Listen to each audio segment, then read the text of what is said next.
کی گئی انجیل اس کا 27واں باب اور اس کی 43ویں آیت سے خدا کے کلام سے سنیے گا۔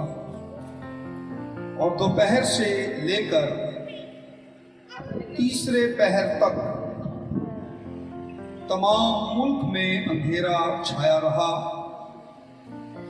اور تیسرے پہر کے قریب یسوع نے بڑی آواز سے چلا کر کہا، ایلی ایلی لما شبقتنی، یعنی اے میرے خدا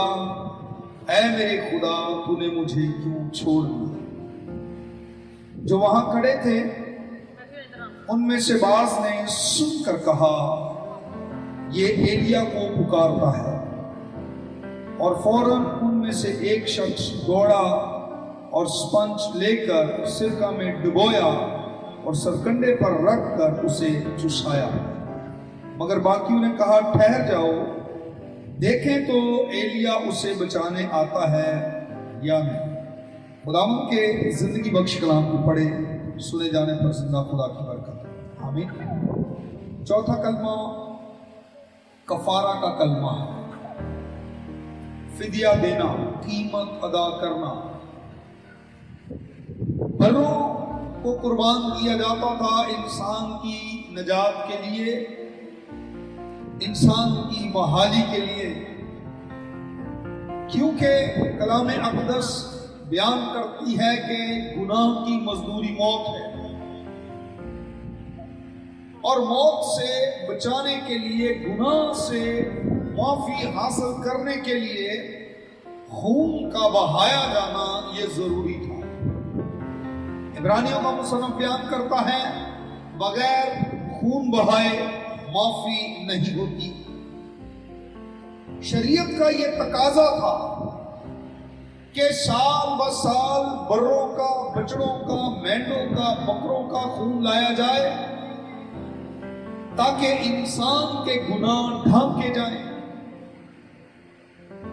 یہ کفارہ دینا، قربانی دینا، اس کا کنسیپٹ کہاں سے آیا؟ جب کتاب مقدس کا ہم مطالعہ کرتے ہیں، پیدائش کی کتاب اور اس کے تیسرے باب میں، جب ہم آدم اور حوا کو نافرمانی کرتے اور اپنی نافرمانی کی ٹھیک ٹھیک سزا پاتے ہوئے دیکھتے ہیں، سب سے پہلی عدالت خدا نے آدم اور حوا کی، اور نہ صرف ان کی عدالت کی بلکہ ان کے لیے ایک برہ ذبح کیا۔ جب وہ برہ ذبح ہوا تو اس برے کا خون بہا، جس سے ان کی خلاصی ہوئی، اور اسی برے کے کھال کے کرتے سی کر خدا نے ان کو پہنائے، جو پتوں کی لنگیاں سی کر پہن کر اپنے ننگے پن کو ڈھانپ رہے تھے، شرمندگی سے، ننگے پن کی شرمندگی سے بھاگ رہے تھے، جو خدا کی آواز سے چھپ رہے تھے۔ یہ اسی قربانی کی تکمیل کرنے کے لیے آیا، جس کے بارے میں لکھا ہے کہ ازل سے ذبح کیا ہوا برہ۔ یہ خدا کا وہ برہ ہے جس کے بارے میں یوحنا دوسرے دن اسے اپنی طرف آتے دیکھ کر کہہ رہا تھا، دیکھو یہ خدا کا برہ ہے جو تمہارے گناہوں کو، جہان کے گناہوں کو اٹھا کر لے جا رہا ہے۔ اب خداوند یسوع مسیح صلیب پر کینوں سے جڑا ہوا ہے۔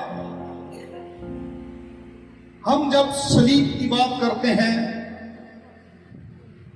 شاید اس درد اور اس کرب کو محسوس بھی نہیں کرتے، شاید ہم نے کبھی کانٹوں کی چبھن اور کینوں کی درد کو محسوس نہیں کیا۔ وہ کانٹے معمولی اور چھوٹے چھوٹے کانٹے نہیں تھے، تقریباً 3-3.5 انچ لمبے وہ کانٹے تھے، اور موٹے اور سخت تھے، جو اس کے سر پر رکھ کر دبا دیے گئے تھے، اور سر سے بھی खून बहना शुरू हो गया। ये इसलिए था कि यीशु मेरी और आपकी सोचों का फिदिया दे रहा था। आज लोग अपने सर का सदका देते हैं। यीशु ने हमारे सर की भी कीमत अदा की, हमें कोई सदका देने की जरूरत नहीं है। यीशु ने हमारे सर को, हमारे ज़हन को, हमारी सोचों को खरीद लिया है, कीमत दी है, मोल ले लिया है, आजाद कर दिया है। यीशु के हाथों में जो कील ठोके गए, हमारे उन तमाम कामों का फिदिया दिया गया जो हम उन हाथों से करते हैं। पांव में कील ठोके गए, हमारे उन तमाम कामों का, बुराइयों का फिदिया दिया गया जिनमें ये पांव, ये कदम तेजी करते और आगे बढ़ते हैं। उसकी पसली में भाला मारा गया, खून और पानी वहां से बह निकला। हमारे दिल का फिदिया दिया जहां से गंदी और घटिया सोचें जन्म लेती है। सर से पांव तक मेरा और आपका फिदिया दिया गया है। और वो सलीब जो कोहे कलवरी पर ऊंचे पर लगाई गई थी, गाड़ी गई थी खोपड़ी के मुकाम पर, और सलीब जिसके ऊपर खुदावंद यीशु मसीह को मसलूब किया गया था, लटका दिया गया था, यीशु का जो वेट था, वजन था, कई लोग कहते हैं उसका कोई वजन ही नहीं था।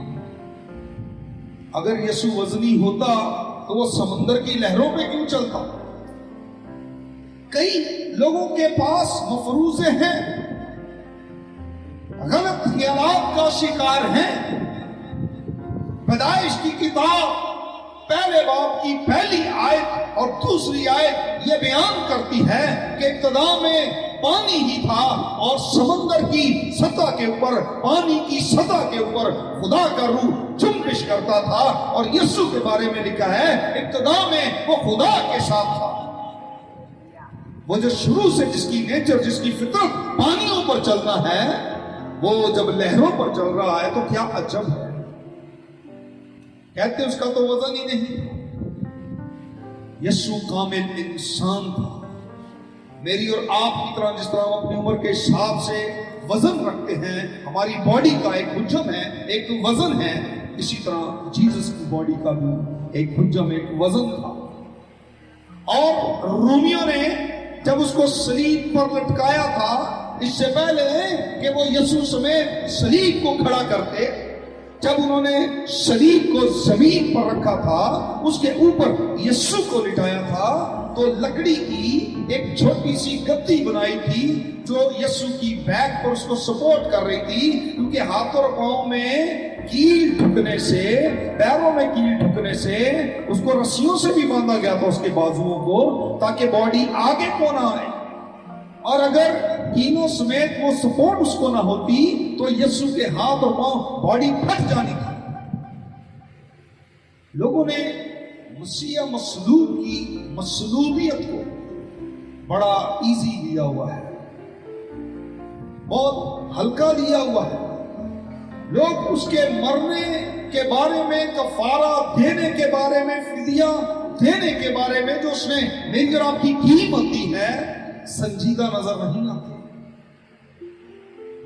लोगों को कोई परवाह नहीं। लोगों ने कहा ऐसा ही होना था, ऐसा लिखा था।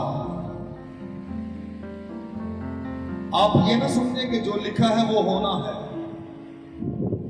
ये मेरी बात को गौर से सुनिएगा। ये ना समझें कि जो लिखा है वो होगा। याद रखिए, जो होगा वो लिखा जाएगा। ये ना होता तो ये कभी ना लिखा जाता। ये पहले से लिखा हुआ नहीं मिल गया किसी को कि मसीह मसलूब होगा। अगर आदम गुनाह ना करता तो हम खुदा के बेटे को जो उसकी गोद में था कभी ना जान पाते। इंसान ने गुनाह किया, उसने कहा कि मैं तेरी और औरत की नस्ल में अदावत डालूंगा, उसकी एड़ी पर काटेगा और वो तेरे सर को कुचलेगा, और ये कलम बंद हुआ। जो हम करते हैं वो लिखा जाता है। ये ना समझे जो लिखा था वो हुआ है। फिर नबियों ने उसके बारे में कहा, कहना पड़ा, उसको आना पड़ा, उसे कीमत अदा करनी पड़ी ताकि मुझे और आपको मोल ले ले। अगर वो छोड़ा ना जाता जो कह रहा है कि मेरे खुदा तूने मुझे क्यों छोड़ दिया? अगर वो कामिल इंसान जो मेरा और आपका इवजी बना, सब्स्टिट्यूशनल डेथ जो मेरे और आपके बदले में मरा, अगर वो ना मरता तो आज हमारा कोई मुकाम, कोई इज्जत ना होती, कोई वैल्यू ना होती। हम जिंदगी से दूर मौत के घड़ों में, मौत की तारीकी के अंदर हम इस बात का इंतजार कर रहे होते कि कब मरे और जहन्नम में जाए। खुदावंद यीशु मसीह ने हमें हमेशा की जिंदगी दी है मर कर। उसने मेरी और आपकी कीमत दी। इस तारीकी में जो अंधेरा छा गया, ये सुपरनेचर डार्कनेस थी। ये चांद ग्रहण, सूरज ग्रहण की तारीकी नहीं थी कि कोई गहरे बादल सूरज के आगे आगे हो या सूरज ग्रहण हो गया तो अंधेरा हो गया। ये अंधेरा, ये तारीकी सुपर नेचुरल थी। इस तारीकी में मेरे और आपके गंदे गुनाहों को यीशु ने अपने पवित्र लहू से धो डाला और हमें नई जिंदगी, ताजगी और फख्र और खुशी हमें बख्शी है। ये काम छोटा काम नहीं हुआ जो यीशु ने शरीर पर किया है। मेरी और आपकी कीमत अदा की है और मुझे और आपको खरीद लिया है। उस वक्त भी चाहे लोग समझ रहे थे एलिया को पुकार रहा है, देखते हैं एलिया इसकी मदद के लिए आता है या नहीं, लेकिन मैं आपको बताना चाहता हूं वो एलिया को नहीं, बाप को पुकार रहा था। ऐ मेरे खुदा, ऐ मेरे खुदा, तूने मुझे क्यों छोड़ दिया? सब छोड़ गए। सब ने कहा बराबा को छोड़िए, इसे मसलूब करें, इसे सलीब करें। सारे छोड़ गए, कोई उसके हक में नहीं। शागिर्द उसका इनकार कर रहे हैं, मैं नहीं जानता, मैं नहीं जानता, मैं नहीं जानता। लेकिन आज बाप ने, असल में बाप मुझसे और आपसे प्यार करता है, अपने बेटे से प्यार करता है जो उस वक्त मेरी और आपकी कीमत दे रहा था, लेकिन गुनाह से प्यार नहीं करता। हबक्कूक नबी ने फरमाया कि उसकी आंख इस कदर पाक और जलाली है कि वो बदी को देख ही नहीं सकता। इसलिए खुदा ने उसको छोड़ा, क्योंकि उस वक्त वो हमारे गुनाहों को अपने खून से धो रहा और मिटा रहा था। खुदा गुनाह को नहीं देख सकता, उसमें गुनाह की बर्दाश्त नहीं है। और बेटे से बाप की ये वक्ती जुदाई बर्दाश्त नहीं हुई और वो चिल्ला उठा कि तूने मुझे क्यों छोड़ दिया। वक्ती, टेम्परेरी, एक दूसरे से सेपरेशन सिर्फ चंद लम्हों की थी। जीसस बर्दाश्त नहीं कर सका। हमारी कई सालों की जुदाई उससे हमें प्रभावित हुई। उससे कहा तूने मुझे क्यों छोड़ दिया? और जब उससे मेरे और आपके गुनाहों को अपने लहू से धोया तो मेरी और आपकी पूरी कीमत अदा की। अब हम दलेरी के साथ उसके फजल के तख्त के सामने जाते हैं और ये दलेरी जो मुझे और आपको हासिल है यीशु के कफारे, यीशु के ब्लड के सबब से हुई है। अगर वो कीमत ना देता तो हमारे अंदर आज कोई दलेरी नहीं। आमीन। आइए सरों को झुकाएं।